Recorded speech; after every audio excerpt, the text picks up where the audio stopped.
आवधिक श्रम बल सर्वेक्षण रिपोर्ट 2025 जिसे पीएलएफएस यानी कि periodic labour force survey report 2025 भी कहा जाता है, हाल ही में जारी की गई। अब इस रिपोर्ट के अनुसार श्रम बाजार की क्या तस्वीर है, इसके आंकड़े क्या बयां करते हैं, इसके बारे में हम जानते हैं।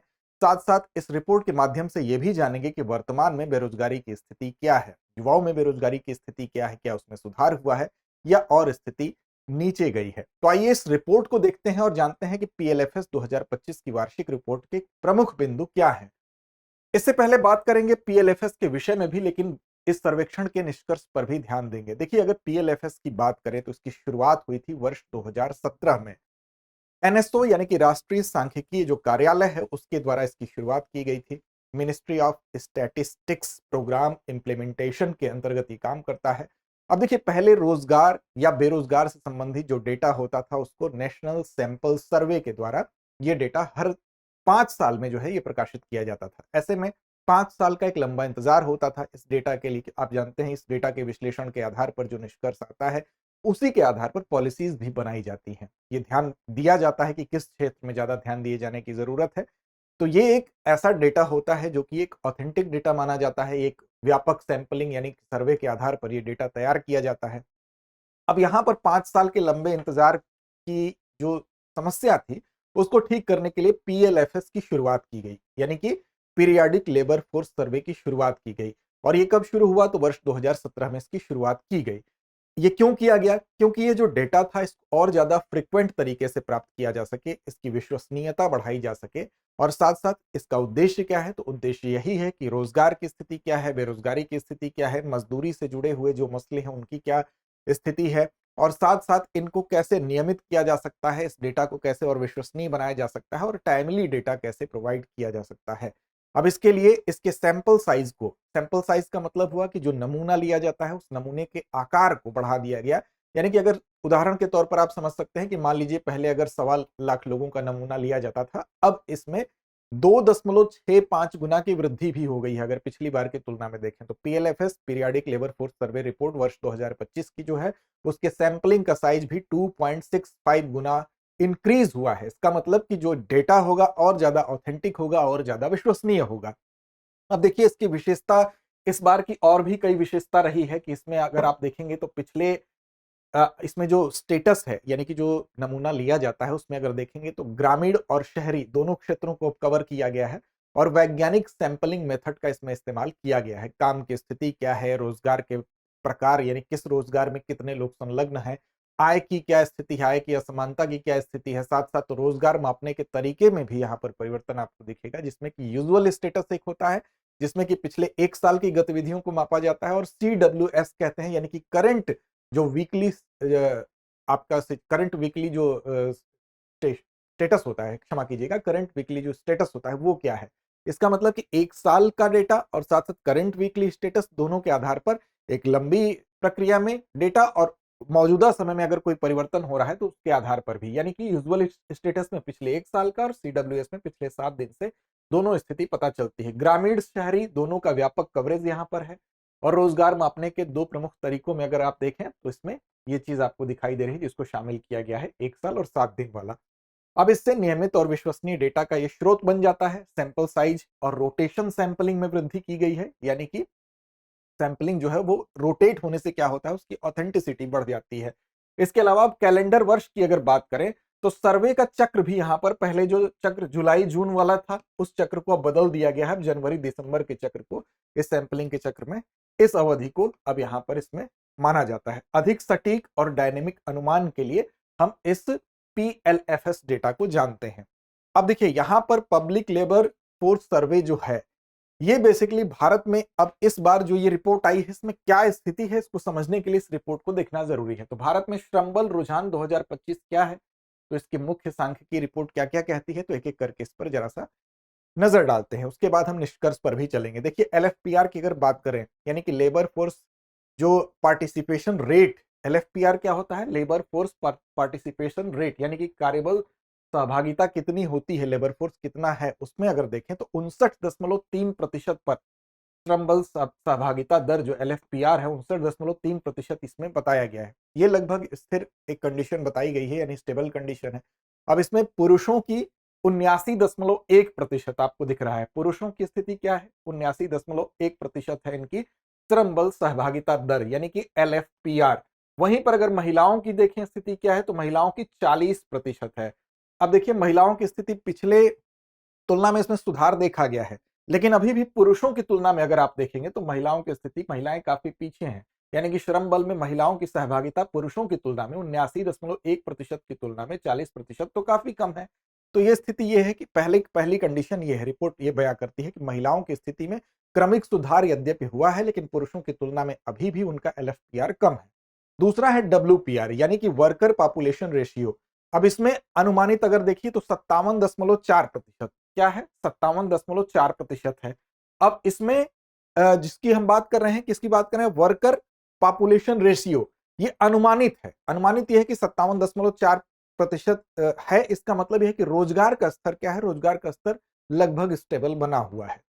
लेकिन बेरोजगारी की बात करेंगे, रोजगार की स्थिति तो हमने बात कर ली, UR की बात कर ली, यानी अनएम्प्लॉयमेंट रेट क्या है?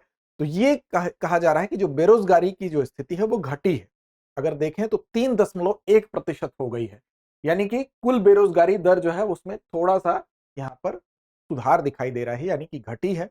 ग्रामीण बेरोजगारी की दर यहाँ पर शहरी बेरोजगारी की दर की तुलना में बेटर है। ग्रामीण बेरोजगारी की दर 2.4% है।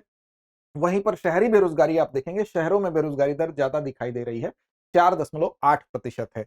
इसका मतलब यह है कि चूंकि ग्रामीण बेरोजगारी में कम दर होने की वजह भी है क्योंकि वहां पर कृषि में ज्यादा लोग संलग्न होते हैं, तो वो स्थिति फिर भी ठीक है, लेकिन शहरी बेरोजगारी की दर थोड़ी सी ग्रामीण की तुलना में ज्यादा है। ये स्थिति इससे स्पष्ट हो रही है। इसके अलावा यूथ अनएम्प्लॉयमेंट की अगर बात करें, यानी युवा बेरोजगारी की अगर बात करें, तो ये अभी भी आप देखेंगे 9.9% पे है। यूथ अनएम्प्लॉयमेंट का मतलब क्या हुआ? 15 से 29 वर्ष के बीच में अभी भी अपेक्षाकृत ज्यादा है। हालांकि 9.9% को जब समग्र बेरोजगारी से तुलना करेंगे, यानी टोटल बेरोजगारी की रेट क्या है उससे अगर आप देखेंगे, तो ये अभी भी क्या है? ज्यादा है। तो यहां पर ये एक समस्या अभी भी बनी हुई है, यानी कि यूथ अनएम्प्लॉयमेंट जो है अभी भी अपेक्षाकृत ज्यादा है। सेक्टोरियल डिस्ट्रीब्यूशन की अगर बात करें, यानी कि किस क्षेत्र में कितने लोग उसमें संलग्न हैं, अगर सेक्टोरियल डिस्ट्रीब्यूशन में आप देखेंगे क्षेत्रीय वितरण कितना है, रोजगार किस क्षेत्र में कितना लोगों को मिलता है, तो कृषि क्षेत्र अभी भी इसमें लार्जेस्ट जो है एम्प्लॉयर के तौर पर जाना जा रहा है, क्योंकि कृषि क्षेत्र में अभी भी उसमें जो एम्प्लॉयमेंट है वो सबसे हाई है।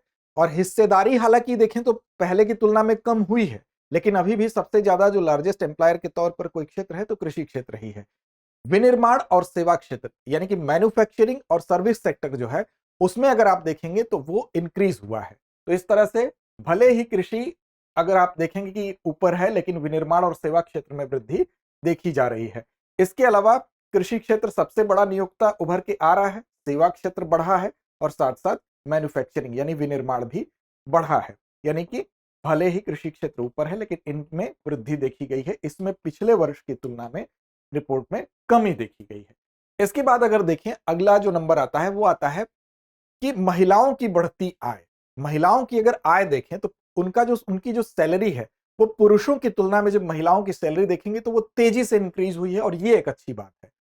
लेकिन लैंगिक अंतराल बना हुआ है, महिलाओं की जो सैलरी है वो पुरुषों की सैलरी की तुलना में भी कम है, लेकिन पिछले और पहले अगर देखें तो और कम थी, तो उसकी तुलना में उनमें वृद्धि देखी गई है। अब देखिए यहां पर अगर आप देखें तो सबसे बड़ी बात आती है स्किल गैप की। स्किल गैप की भी हम बात करेंगे। वेतन भोगी जो नौकरियां हैं अगर उसमें देखें तो वेतन भोगी नौकरियों में वृद्धि हुई है, यानी कि 2024 में वेतन भोगी नौकरियां 22.4% थी, और वो वर्ष 2025 में बढ़ी हैं, वो 23.6% हुई हैं। तो नौकरियों में हम कह सकते हैं कि जो सैलरी बेस्ड नौकरियां हैं उसमें वृद्धि हुई है।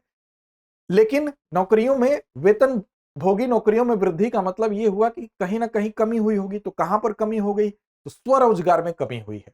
इसके अलावा शिक्षा और कौशल यानी स्किल की हम बात कर रहे थे, स्किल गैप भी अगर आप देखेंगे, शिक्षा और कौशल की बात करेंगे तो 15 से ज्यादा उम्र के लोगों में यानी 15+ में अगर देखें तो 67.8% लोग यानी 67.8% लोग ऐसे हैं जो कि माध्यमिक शिक्षा लिए हुए हैं। ठीक है, लेकिन एजुकेशन की तो ये स्थिति हुई कि 67.8% लोग माध्यमिक शिक्षा लिए हुए हैं, लेकिन इस प्रतिशत में ये देखने में तो अच्छा लग रहा है, लेकिन इसमें बहुत कम लोग ऐसे हैं जो स्किल्ड हैं, यानी कि जो वोकेशनल ट्रेनिंग होती है, यानी कि आप कह सकते हैं कि जो फॉर्मल वोकेशनल ट्रेनिंग होती है, जिसको व्यावसायिक प्रशिक्षण कहते हैं, औपचारिक व्यावसायिक प्रशिक्षण कहते हैं, उसमें इसका बहुत कम प्रतिशत ऐसा है जो जिन लोगों ने औपचारिक व्यावसायिक प्रशिक्षण लिया हुआ है।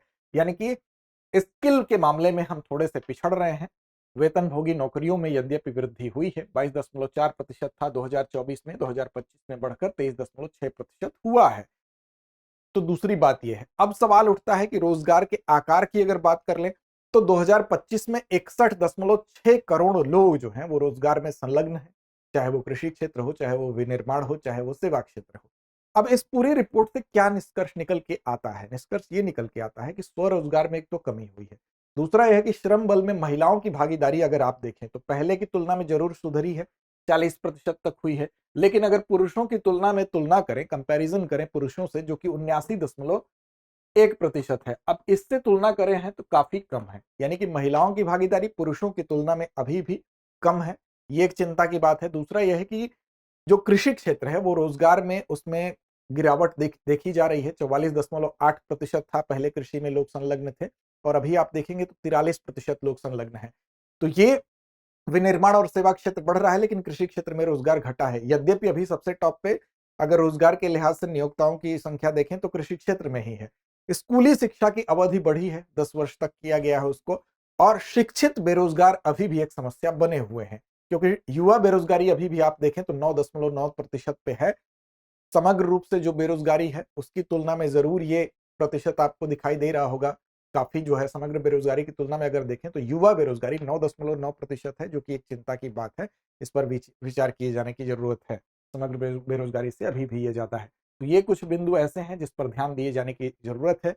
अच्छा, एक चीज और है कि अगर आप देखेंगे कि जो वेतन है, कुल वेतन पर अगर खर्च आप देखेंगे तो पुरुषों की तुलना में महिलाओं को जो कुल वेतन पर खर्च है वो काफी कम है, वो 70% से ज्यादा है।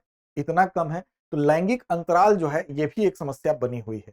अगर एक्यूरेट परसेंट की बात करें तो पुरुषों की तुलना में महिलाओं का जो वेतन है वो 76% ही है। यानी कि वेतन जो सैलरी बेस्ड नौकरी की बात करें तो इसमें जो लैंगिक असमानता है वो भी एक प्रमुख बिंदु के रूप में देखा जा सकता है। चलिए अब चलते हैं अभ्यास प्रश्न की तरफ।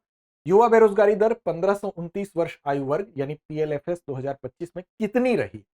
3.1%, 6.5%, 9.9% या 13.6%? तो इस प्रश्न का जवाब दीजिए। चैनल को सब्सक्राइब नहीं किया तो कर लीजिए, जिससे हमारे सारे अपडेट्स आप तक पहुंचते रहें। इसके अलावा आप टेलीग्राम पर भी हमको फॉलो कर सकते हैं, दृष्टि आई यूट्यूब नाम से। तो लड़ते रहिए, अपने लक्ष्य की ओर बढ़ते रहिए। अब एग्जाम की तैयारी को और बेहतर करने के लिए हमारे चैनल को लाइक, शेयर और सब्सक्राइब करना ना भूलें।